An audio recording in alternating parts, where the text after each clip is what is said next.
Maintenant, dans 3, comment prier? Comment maintenant on prie?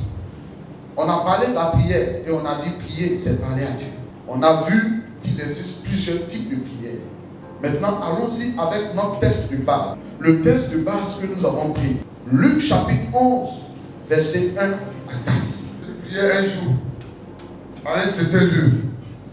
Lorsqu'il eut achevé, un de ses disciples lui dit, Seigneur, enseigne-nous à prier, comme Jean l'a enseigné à ses disciples. Il leur dit, quand vous priez, dites, Père, que ton nom soit sanctifié, que ton règne vienne. Donne-nous chaque jour notre pain quotidien. Pardonne-nous nos péchés, car nous aussi, nous pardonnons à quiconque nous offense. Et ne nous induis pas en tentation. Amen. Amen. Alors, bien aimé, voici ce que la parole de Dieu dit. La Bible nous dit que Jésus priait. Donc, ses disciples ont vu Jésus prier. Ils ont vu que Jésus priait chaque fois. Et aujourd'hui, vous pouvez comprendre pourquoi Jésus priait. Parce qu'il était devenu homme. Jésus n'est pas un homme. Il est devenu homme. Et parce qu'il est devenu homme, c'est par l'esprit qu'on fait toutes choses. Et pour que l'esprit soit dilaté, comme je viens de vous donner par rapport à l'exemple de lui, pour que l'esprit soit fluide dans la vie de Jésus, il priait constamment. Il pouvait même passer toute la nuit à prier. Bien aimé, pour certains d'entre vous, vraiment, j'ai peur. Et même j'ai peur pour la génération à venir. Parce que si votre vie de prière ne se lève pas vraiment pour gagner dans ce monde-là, ça sera compliqué. La fois passée, on a prié pendant 30 minutes. Il a vu qu'il y a d'autres qui étouffaient. Qui est en train de se suffoquer. C'est compliqué. Hein? Mes amis, ce n'est pas comme ça que nous avons appris les choses. Ce n'est pas comme ça que nous avons vu. Je vous assure, vous avez tout en Dieu. Mais ce n'est pas la prière. Alors, on dit, un de ses disciples lui dit, Seigneur, enseigne-nous à prier. Donc, le terme, je ne sais pas prier, ne reçoit pas. Mais c'est comme s'ils ont réalisé qu'ils ne savent pas prier. Ils ont réalisé qu'ils ne savent pas prier.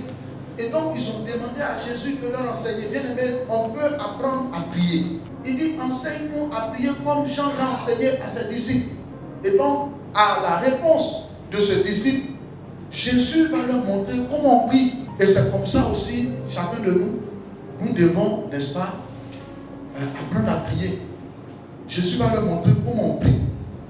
Au verset 2, il a dit, quand vous priez, il leur dit, quand vous priez, dites, Père, que ton nom soit sanctifié, que ton règne vienne. Alléluia. Alors, bien aimé, il s'agit de quoi ici? Ce qu'il faut comprendre ici, c'est que Jésus n'a pas dit, ne veut pas dire que quand vous priez, il faut réciter ça. Que ton nom soit sanctifié, que ton règne vienne, pour réciter comme certaines personnes le récitent.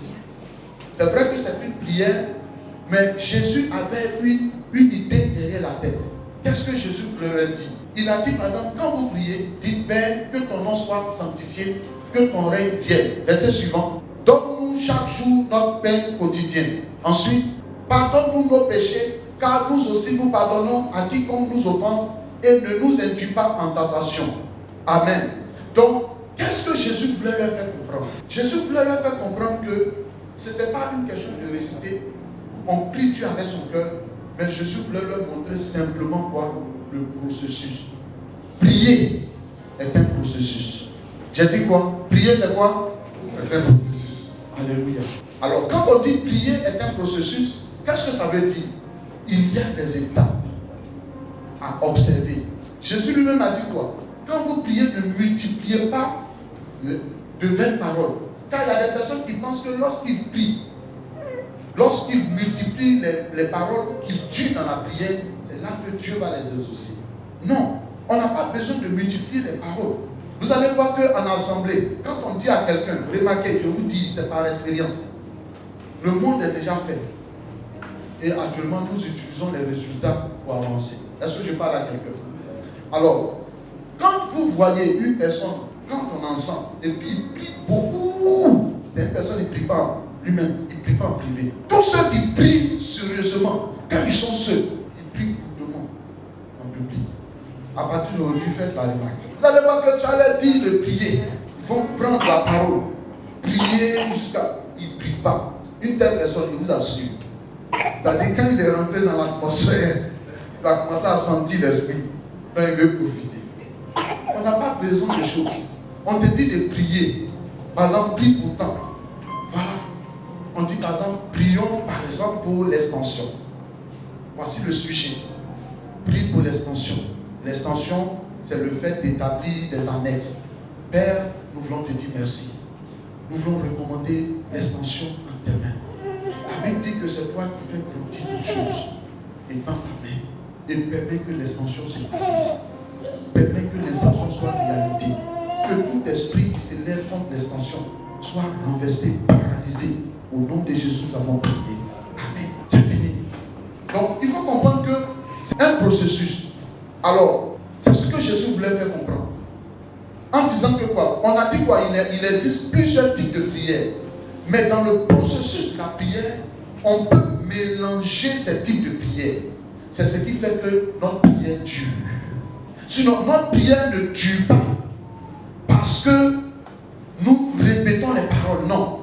Alors, qu'est-ce que ça devient de façon pratique? Quand quelqu'un veut prier, il commence par où et il termine par où? D'une manière générale, il y a 8 points.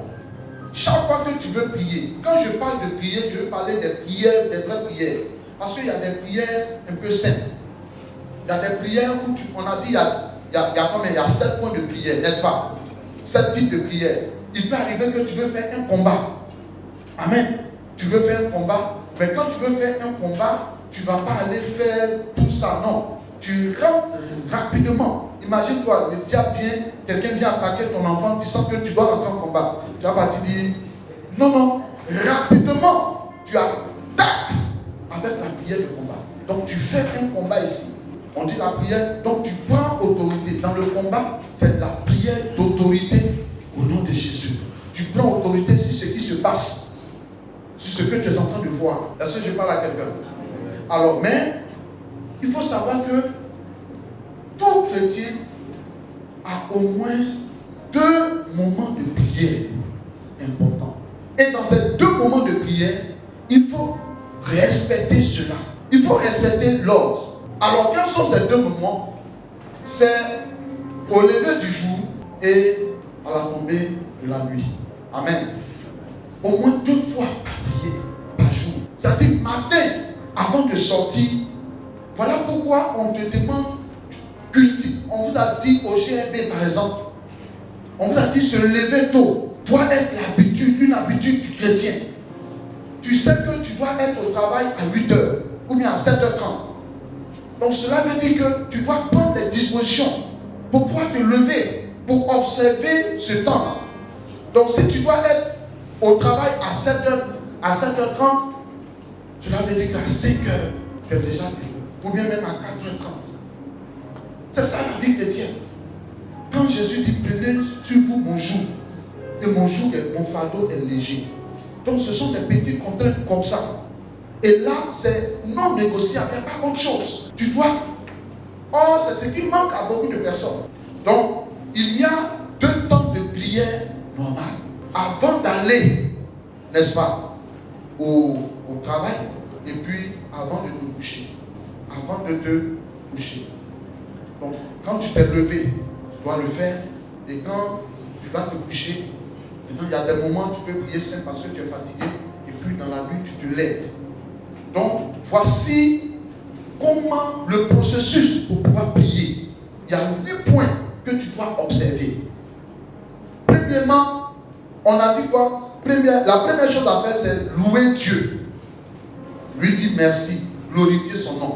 C'est ça qui est. Lorsqu'il a dit, il dit, lorsque vous priez, dites, notre Père qui es aux cieux, que ton nom soit sanctifié. Donc, il veut dire quoi? Élever d'abord le nom de Dieu. Ne commence pas par lui demander des choses, mais bénis son nom, élève son nom, glorifie son nom avec les paroles de ta bouche.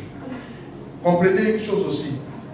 Dieu comprend toutes les langues et les ethnies. Peut-être que français, tu ne peux pas bien parler français, mais Dieu comprend ton ethnie. C'est lui qui a créé ton ethnie. Donc tu peux prier dans ton ethnie. Et c'est très bon aussi. Est-ce que je parle à quelqu'un? Tu n'es pas obligé de prier en français. Mais chaque fois quand tu veux prier, on commence par quoi? Par dire merci à Dieu. Par élever son nom. Papa, je te remercie. Je te rends toute la gloire. Je bénis ton Seigneur. Merci pour ma vie. Que ton nom soit béni. Il n'y a point de Dieu comparable à toi. Il n'y a personne comme toi. Sur cette terre, Seigneur, je n'ai personne d'autre que toi seul. Donc c'est toi qui lui parles avec ton cœur. Qu'est-ce que tu veux lui dire? Vous savez, il y a des choses qu'on n'a pas besoin. Quand ça vient du profond de ton cœur, et Dieu veut sentir ton cœur, c'est avec le cœur compris. Donc la première chose, tu loues le Seigneur. Jusqu'à ce qu'à un certain moment, tu vois que ça va un peu, tu dis Amen. Et puis tu passes au deuxième point.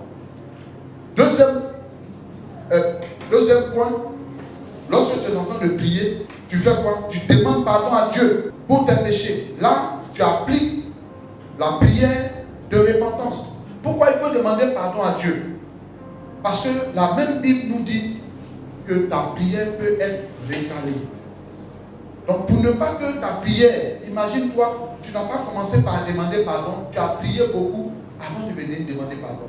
Donc la sagesse voudrait que quoi? Dans la logique, tu lui demandes pardon pour les choses que peut-être tu ne sais pas.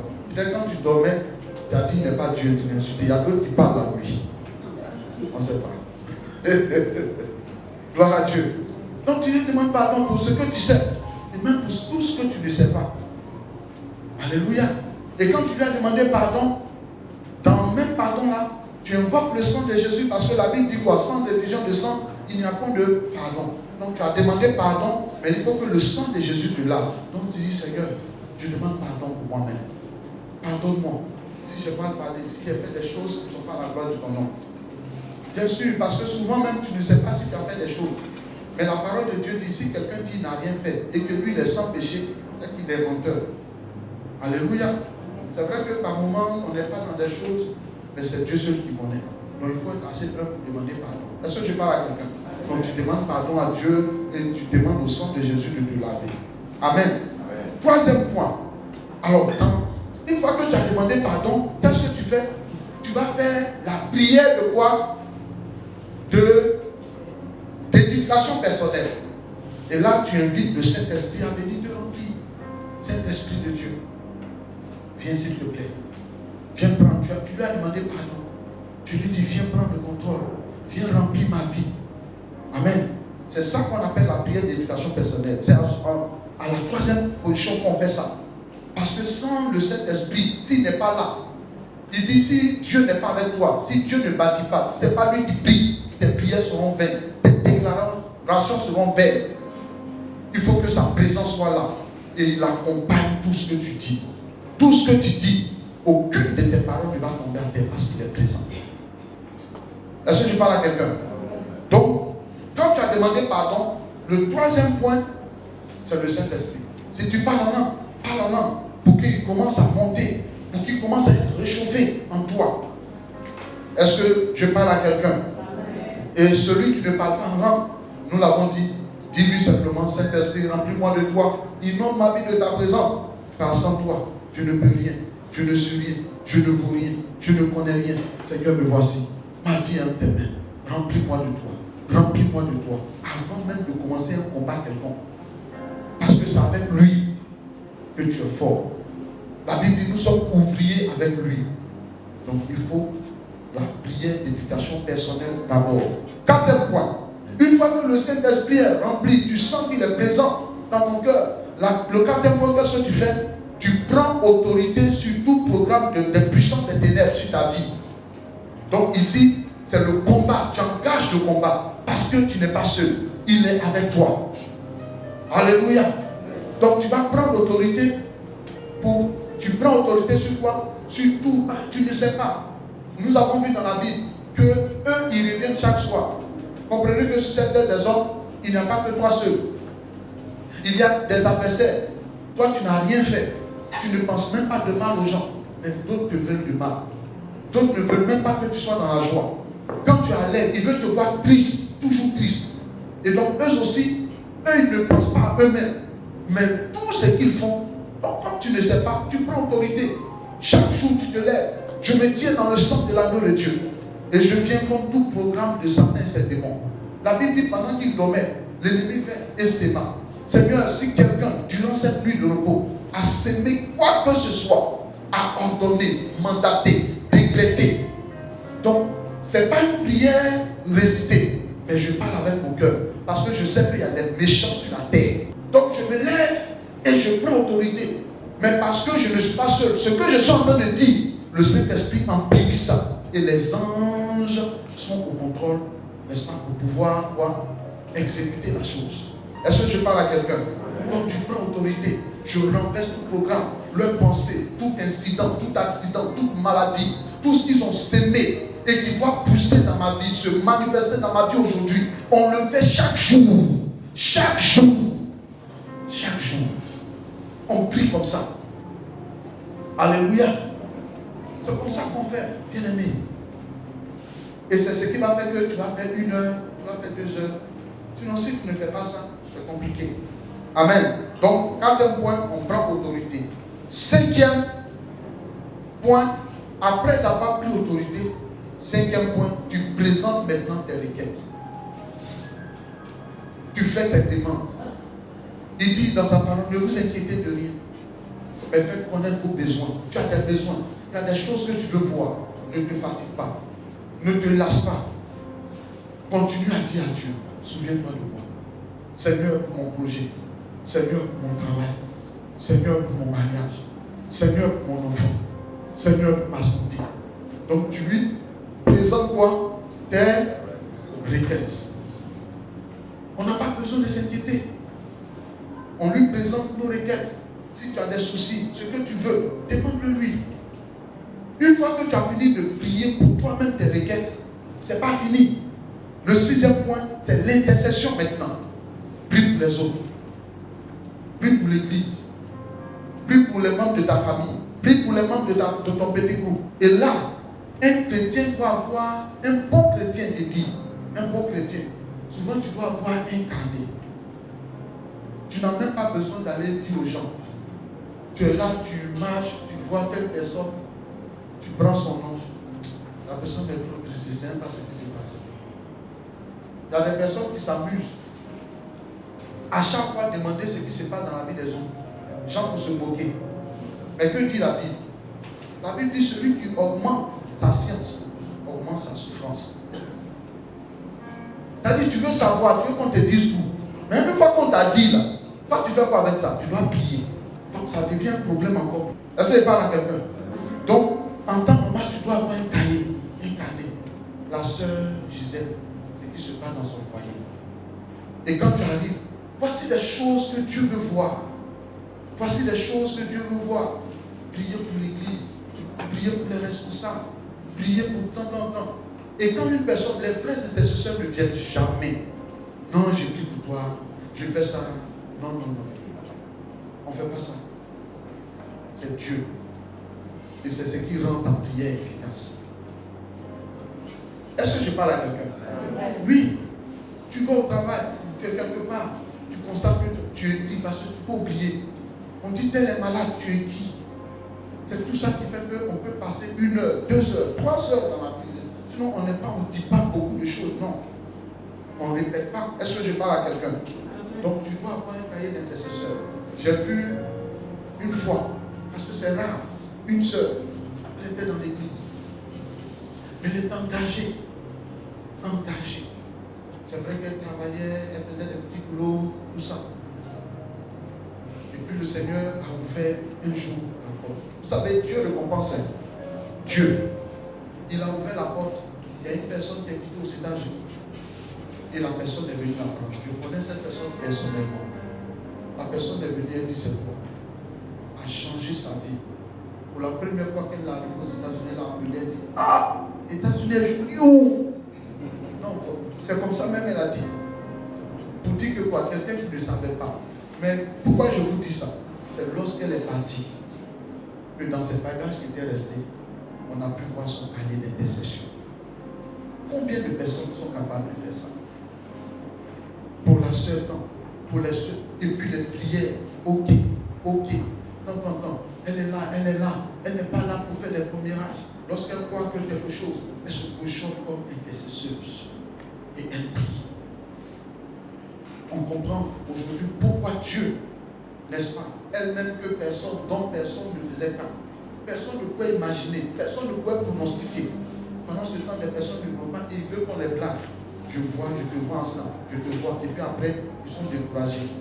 Dieu a parlé jusqu'à... Est-ce que c'est Dieu qui a parlé? Dieu n'a rien dit. Alléluia. Donc voici comment on se comporte. Est-ce que si toi, tu n'es pas là où bien Dieu, on peut voir un cahier que tu as, où il y a des trucs des gens. Il y a le nom, il y a des trucs. Même prier pour les membres. Tu apprends que tel a ceci, tel a ceci. Et puis tu pries. Et c'est Dieu. Comme c'est Dieu qui récompense. Dieu sait voir. Dieu récompense. Dieu te récompense. Alléluia. Donc, 6e point, intercession. 7e point. Le 7e point, remets le reste du temps ou de la journée à Dieu. Donc quand tu as fini, recommande le reste du temps. Si c'est la nuit que tu es en train de faire, recommande le reste du temps de la nuit de repos entre les mains de Dieu. Si c'est la journée, alors recommande le reste, n'est-ce pas, de toute cette journée-là entre les mains du Seigneur. Et enfin, pour terminer, encore, dis merci à Dieu. Bénis son nom, loue-le encore. C'est ça qui est, car c'est à toi qu'appartiennent le règne, la puissance et la gloire. Donc, c'est un processus. Voici le processus d'une prière normale. Et c'est ce que chacun doit, n'est-ce pas, exécuter. Est-ce que tu le fais? Est-ce que c'est comme ça que tu fais? Si ce n'est pas comme ça que tu fais, pour le voir. Alléluia. Bien-aimé, en conclusion, je voudrais dire ceci. Prier, c'est facile. Prier, c'est parler à Dieu. Et il faut s'efforcer, n'est-ce pas, à prier. Que Dieu vous bénisse et que sa grâce soit sur vous. Amen. Tu vas baisser légèrement la tête et tu vas prier le Seigneur. Dis à Dieu, Seigneur, aide-moi. Dis à Dieu de t'aider. Tu sais là où tu es par rapport à ta vie de prière. Sans la prière, nous ne pouvons rien faire. Demande à Dieu de toucher ta vie, de toucher ta vie de prière. Que la grâce que tu avais lorsque tu as cru en lui, cette vie que tu avais, cette joie que tu avais à passer du temps dans la prière, demande à Dieu de restaurer cela dans ta vie. Oui, prions ensemble le Seigneur. Prions ensemble le Seigneur. Notre Dieu, notre Père, nous voulons te dire merci, nous voulons te rendre toute la gloire. La Bible déclare que tu n'envoies pas ta parole pour condamner, mais pour sauver. Je t'en supplie, manifeste ta grâce. Glorifie ton Saint-Nom. Laisse que la gloire et l'honneur te soient rendus. Béni sois-tu parce que tu es vivant. Béni sois-tu parce que tu règnes. Que la gloire et l'honneur te soient rendus, notre Dieu. Ne nous laisse pas là où nous sommes, Seigneur. Mais que l'Esprit qui est derrière cette prédication nous visite. La Bible déclare que ta parole est esprit et vie. Seigneur, aide-nous. Car la Bible déclare que ce n'est ni par la force, ni par la puissance, mais c'est par l'Esprit. Merci pour notre vie que tu restaures. Au nom de Jésus. Amen. Amen. Est-ce qu'on peut acclamer la parole de Dieu?